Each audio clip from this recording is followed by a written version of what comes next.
My dear students, सभी को नमस्कार। आज हम आपको कक्षा 10वीं का जो संस्कृत का प्रश्न बैंक है, क्लास 10 संस्कृत क्वेश्चन बैंक 2021-22 का, इसमें जिस प्रकार से क्वेश्चन हैं पूरे जो डिटेल है उसकी जानकारी दे देता हूँ। इसमें जैसा आप देखेंगे तो सबसे पहले आपको इसमें ब्लूप्रिंट मिलेगा और ये क्वेश्चन बैंक कैसे डाउनलोड करना है उसकी जानकारी के लिए आप हमारे चैनल में विज़िट कर सकते हैं। उसका जो वीडियो है वहाँ पे चेक कर सकते हैं। और इसमें जो टोटल क्वेश्चन है किस प्रकार से रहेंगे उसकी पूरी जानकारी है प्रश्न बैंक में। तो सबसे पहले ये इसका ब्लूप्रिंट दिया हुआ है, तो आप ब्लूप्रिंट चेक कर सकते हैं। और उसके बाद इसके अनुसार से जो क्वेश्चन बनते हैं वो दिए गए हैं। तो सबसे पहले जो आपकी पहली इकाई रहेगी वो प्रत्यय विशेषणम है ना, विशेष उचितम विकल्पम है ना, चित्वा लिखता। तो जो उसमें प्रत्यय है, विशेषण है, उस तरह से जो क्वेश्चन बनते हैं उनके बारे में है। गच्छान इति पदे का प्रत्यय अस्ति है ना, गच्छान इति पदे का प्रत्यय अस्ति, उसमें कौन सा प्रत्यय होगा।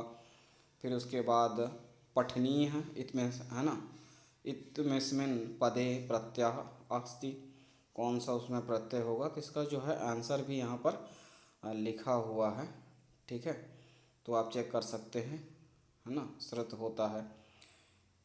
क्लियर।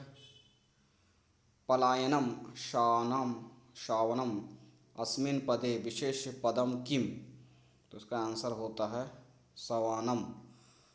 इस तरह से आप देखेंगे तो आपको इसमें जितने भी प्रत्यय से रिलेटेड क्वेश्चन हैं उसमें आपको दिए गए हैं 20, तो उसमें से आप प्रैक्टिस कर सकते हैं, इन्हीं से रिलेटेड क्वेश्चन आएंगे। और रिक्त स्थानानि पूर्यत, रिक्त स्थानों की पूर्ति करने का भी क्वेश्चन आएगा, तो उससे है सलिलम इतस्य पयई पदम, जो है उसमें क्या होगा, पवनः इतस्य है ना, पयई पदम, ठीक है ना। तो इस तरह से आप जो है इसमें फिल इन द ब्लैंक्स जो दिया गया है उसी तरह से आप चेक कर सकते हैं। उसके आंसर भी दिए गए हैं। नीरम, इसमें पहला वाला होगा सलिल है ना, इतस्य पयम पदम नीरम। क्लियर। और इसके बाद जो है इकाई 3 में आएंगे, शब्द रूपाणी उपसर्ग प्रत्यय युग्म में है ना, मेलयत, ठीक है। तो इसमें जो है शब्द रूप है उपसर्ग, उसमें से मेल करना है, मेल करना है, मैच द कॉलम होता है, ठीक है। तो उसमें जो है मैच करने का आएगा। तो इधर लिखा हुआ फलानाम षष्ठी बहुवचनम है ना, राज्ञी जो है सप्तमी एक वचनम, संचरेत सम होगा है ना। इस तरह से जितने भी हैं, ग्रहात जो है पश्चिमी है, इस तरह से जितने भी इसमें शब्द रूप दिए गए हैं, शब्द रूपाणी यानी शब्द रूप दिए गए हैं वो है। उसके बाद इकाई 4 में जो आएगा धातु रूपाणी अव्यय एक वाक्यान उत्तरत, जो धातु रूप है वो बताना होगा है ना। वद धातो लोट लकारस्य मध्यम पुरुष बहुवचनम रूपम किम, ठीक है ना। वद धातु का है ना लोट लकार में मध्यम पुरुष में कौन सा वचन होगा, ठीक है ना। तो धातु रूप जो है वो बताना होता है, जैसे वदत होता है। तो इस तरह से इसमें दिए गए हैं 15 तक, तो आप इसमें पढ़ सकते हैं और उसके अनुसार से इसके जो हैं आदर्श उत्तर भी दिए गए हैं, तो आसानी से आप इसको याद भी कर सकते हैं। संस्कृत सरल होती है थोड़ी, और इसमें अच्छे नंबर आप गेन कर सकते हैं। स्कोरिंग सब्जेक्ट होता है और बहुत आसान पड़ेगा अगर आप इन्हीं को पूरी तैयारी कर लेते हैं, क्योंकि इसी से रिलेटेड ही आपको क्वेश्चन आएंगे। शुद्ध वाक्यानाम समक्षे आम, अशुद्ध वाक्यानाम समक्षे न लिखत लिखत, शुद्ध वाक्य के सामने आम लिखें और अशुद्ध वाक्य के समक्ष ना लिखें। ट्रू और फॉल्स जो है वही है। ग्रंथालय इति पद गुण संधि अस्ति है ना, ग्रंथालय इति में कौन सा गुण संधि होगा, तो उस तरह से न मतलब असत्य है, आम माने सत्य। इस तरह से जो भी असत्य असत्य से रिलेटेड क्वेश्चन हैं यहाँ आप तैयार कर सकते हैं। 15 दिए गए हैं और उसके आंसर हैं, तो कम से कम उतना तो आप पढ़ ही सकते हैं, अभ्यास कर लेंगे। प्रैक्टिस करने पर ये पूरा आपसे बन ही जाएगा, अगर इसी से रिलेटेड जो है क्वेश्चन आपको मेन एग्जाम में आएंगे।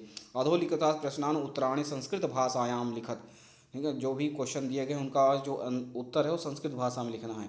केशाम भाला स्मरणीय, ठीक है। कवि किमर्थम प्रकृते शरणम इच्छति, मनुष्याणाम महान रिपुः का, ठीक है ना।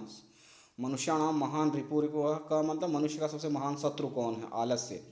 ठीक है ना। बुद्धिमती केन उपेत पितुर्थ च चलयत, इस तरह से कृषक किम करोति स्म, है ना। इस तरह से इसके उत्तर भी जो हैं दिए हैं। बुद्धिमत तो मनुष्याणाम महान रिपुः आलस्य, है ना, आलस्यम, इस तरह से देखिए उत्तर भी है। तो आप उसको याद कर सकते हैं। सिंपल सिंपल एक एक लाइन का ही आंसर रहता है, बहुत छोटे आंसर रहते हैं। और उसके बाद जो 12 इकाई आएगी अधोलिखित लिखितेषु वाच्य परिवर्तन कृतः, उसमें जो है वाच्य परिवर्तन करना रहेगा, ठीक है ना। एक वचन से बहुवचन बनाना होगा। गुण गुणी गुणम जानाति को बहुवचन में किस प्रकार से होगा, एक वचन में किसी वजह से, है ना। तो इस तरह से उसका गुणी गुणियः गुणिनः गुणम जाना, है ना, जानन्ति, इस तरह से है पूरा, आप देख सकते हैं। फिर इसके बाद जो है अधोलिखितेषु संवादम कम कह कम प्रति कथयति, ये निम्नलिखित जो संवाद हैं यानी किसने किससे कहा, ठीक है, उसके संबंध में है। किसने कहा, किससे कहा, इस तरह से जो लिखा रहेगा वस्तुतः वनराजः भव, है ना, भवितुम तो अहमेव योग्यः, इस तरह से जो है किसने कहा किससे कहा इसके है। तो ये का कथति और कम प्रति किसके प्रति कहा, काकः वानरः, काका ने वानर से कहा। इस तरह से सिंहः वानरः, सिंह ने वानर से कहा, ठीक है ना। किस का कथयत माने किसने कहा, कम प्रति माने किसके किसके लिए कहा, किसको कहा। इस तरह से इकाई 14 में आएंगे स्थूल पदेनस्ते प्रश्न प्रश्न निर्माणम कुरुत, है ना, उसमें से जो वाक्य हैं उससे क्या है प्रश्न का निर्माण करें, किस प्रकार से होगा, ठीक है ना। क्वेश्चन वाले वाक्य बनाएं, प्रश्नवाचक वाक्य बनाएं, ऐसा है। तो इस तरह से देखिए है और आप कर सकते हैं। अशुद्ध कारक संशोधनम कुरुत, जो अशुद्ध सेंटेंस है उसको शुद्ध करें, ठीक है ना, शुद्ध अशुद्ध लिखना है। जैसे क्वेश्चन है कि रामः पुस्तकम पठसि, तो इसको शुद्ध करेंगे तो क्या हो जाएगा, रामः पुस्तकम पठति, ठीक है। गणेशम नमः तो हो जाएगा गणेशाय नमः, ठीक है। इस तरह से शुद्ध अशुद्ध का भी आएगा, क्लियर। तो उसमें से 10 दिए हुए हैं, तो आप प्रैक्टिस करेंगे तो बिल्कुल इसी से रिलेटेड आएगा, नहीं तो आपको बनाना आ जाएगा, तो बिल्कुल आसानी से आप कर पाएंगे। 16th में आते हैं अधोलिखितास गद्य, है ना, गद्यांश प्रश्नानाम उत्तराणि संस्कृत भाषायाम लिखत, ठीक है। जो दिया हुआ है अनसीन, इसमें गद्यांश जो दिया हुआ अधोलिखितास, गद्यांश माने पाठ की लाइनें रहेंगी और उनका जो है यहाँ पर अस्ति देवालयो ग्रामः, ठीक है ना, देवालयो ग्रामः को वसत स्म, है ना। तो इसमें जो क्वेश्चन दिए हैं उनके आंसर भी दिए गए हैं। ये जो अनसीन होगी वो आपके किताब की होगी, ठीक है, उसी तरह से दिया गया है। तो किताब की जो लाइनें हैं पाठ के उनकी लाइनें हैं, फिर उससे रिलेटेड आपके 3 क्वेश्चन बनते हैं, तो उसको तैयार करिएगा।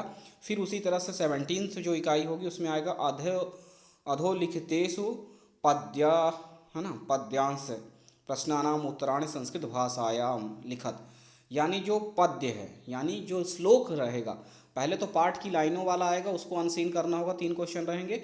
उसके बाद जो आपके श्लोक होते हैं, श्लोक में जो है लाइनें दी रही होंगी, तो श्लोक में जो लाइनें हैं उसको पढ़ना है, उससे रिलेटेड जो है 3 क्वेश्चन बनेंगे, ठीक है। तो ये होता है अनसीन पैसेज पाठ से, आपकी किताब के जो है अनसीन पैसेज, ठीक है। श्लोक से भी आएगा और जो पाठ होता है उससे भी आएगा, ठीक है। यह विचित्र खलु संसारे नास्ति, है ना, तो इस तरह से है, ठीक है। अनसीन रहेगी आचार प्रथमो धर्म इत्येषण विदुषाम वाच, है ना, वचः, तो का प्रथमो धर्म आचार प्रथमो धर्म, ठीक है ना, आचारो प्रथमा धर्म है ना, इत्येद केशाम वचः, किसने कहा, आचार प्रथमो धर्म इत्येद विदुषाम वचः, बुद्धिमान लोगों का कहना है, ठीक है ना। इस प्रकार से जो श्लोक होंगे उससे रिलेटेड जो है उसमें आपको क्वेश्चंस रहेंगे 3, उसका आंसर करना होगा। इसमें बहुत सारे दिए गए हैं, आप उनकी प्रैक्टिस कर सकते हैं। इसके बाद होगा अधोलिखितास नाट्य, है ना, नाट्य से प्रश्नानाम उत्तराणि संस्कृत भाषायाम लिखित, जो लिखे गए जो नाटक के भाग रहते हैं उनके जो दिए गए हैं लाइनें, उसका जो है आपको करना है। काका कृदस पिक, है ना, कृदसः, ठीक है, काका कृष्ण पिक कृष्ण, ठीक है ना। और इस तरह से जो भी इसमें क्वेश्चन दिए गए हैं आपको कर सकते हैं। इसके बाद जितने भी ये हैं, और इसके बाद 19 इकाई में आएंगे तो रिक्त स्थानानि पूर्ति कुरत, तो जो रिक्त स्थान है फिल इन द ब्लैंक से वहाँ आएंगे, तो आप उसके बाद इसमें जो भी ऑप्शंस दिए रहेंगे उसके अनुसार से फिलअप करना है। तो आप पढ़ के जो भी उसमें सही लगता है आप फिलअप कर सकते हैं। ठीक है। मयूरः इति नाम्ना अपि, है ना, जायते, तो हो जाएगा अहिभौमुख। फिर उससे पहले है डैश डैश बिना जीवनम नास्ति, विद्या बिना जीवनम नास्ति। इस तरह से फिल इन द ब्लैंक्स आएगा, सिंपल सा रहेगा, आप कर सकते हैं। और सबसे इम्पोर्टेंट ध्यान रखिएगा, स्वपाठ्यपुस्तकस्य सुभाषितानि पाठात् सुभाषितम शुद्धम श्लोक द्वयस्य लेखनम करणीयः, है ना। तो सुभाषित श्लोक लिखने को आएगा, ठीक है, शुद्ध लिखना है आपको, और 2 श्लोक लिखने को आएगा। तो जो पाठ पुस्तक में नहीं आया, उस क्वेश्चन में नहीं आया है उसको लिखना होगा, जो क्वेश्चन में आया उसी को नहीं लिखना है, तो उससे रिलेटेड होगा, तो देख लीजिएगा। फिर है इकाई 11th में, है ना, एक कोपि एकम पत्र लेखनम कुरुत, कोई भी एक पत्र लिखना होगा, अवकाशार्थ प्रार्थना पत्र, है ना, जो है अवकाश के लिए प्रार्थना पत्र लिखना है। मित्राय स्व अध्ययन से पत्रम, ठीक है ना, स्व अध्ययनम कैसा पढ़ाई चल रहा है या स्व अध्ययन कैसे करना उसके बारे में पत्र लिखना है मित्र को। पितरों प्रति परीक्षाएँ परिणाम सूचकम पत्रम, पिता को पत्र लिखना है परीक्षा के संबंध में जो कि सूचना वगैरह देने के लिए। पुस्तकानि प्रेषयन्तु प्रकाशम प्रति पत्रम, पुस्तक प्रकाशक को पत्र लिखना है पुस्तक की प्रति के लिए। ठीक है, इस तरह से जो क्वेश्चन है ये एप्लीकेशन के लिए है। फिर इकाई 12 में आएंगे तो अधोलिखित अपठित गद्यांश सम्यक पठित्वा प्रश्नानाम उत्तराणि लिखत। तो इसमें भी जो भी अभी मैंने अनसीन बताया था, किताब के आएंगे, टेक्स्ट बुक की जो है आपकी, फिर अनसीन आपके जो आएंगे जो नॉर्मल रहेंगे, तो उनको पढ़ के भी आपको आंसर करना है। तो हर एक में जो है 4 आंसर, 4 क्वेश्चंस रहेंगे, उसके आपको आंसर लिखने होंगे। तो इसकी भी प्रैक्टिस आप कर सकते हैं, जितने भी क्वेश्चंस इसमें अनसीन के दिए गए हैं। ठीक है, और इसके बाद लास्ट में जो है आपका आएगा अधोलिखित एकम विषयम आधारीकृत निबंध लेखनम कुरुत।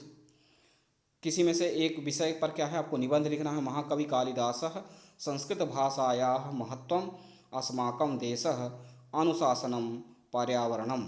ठीक है, इतनी प्रैक्टिस कर लेंगे तो बिल्कुल आप अच्छे नंबर गेन कर सकते हैं। तो आप प्रैक्टिस करें। तो मिलते हैं अगले वीडियो में, तब तक के लिए नमस्कार, धन्यवाद।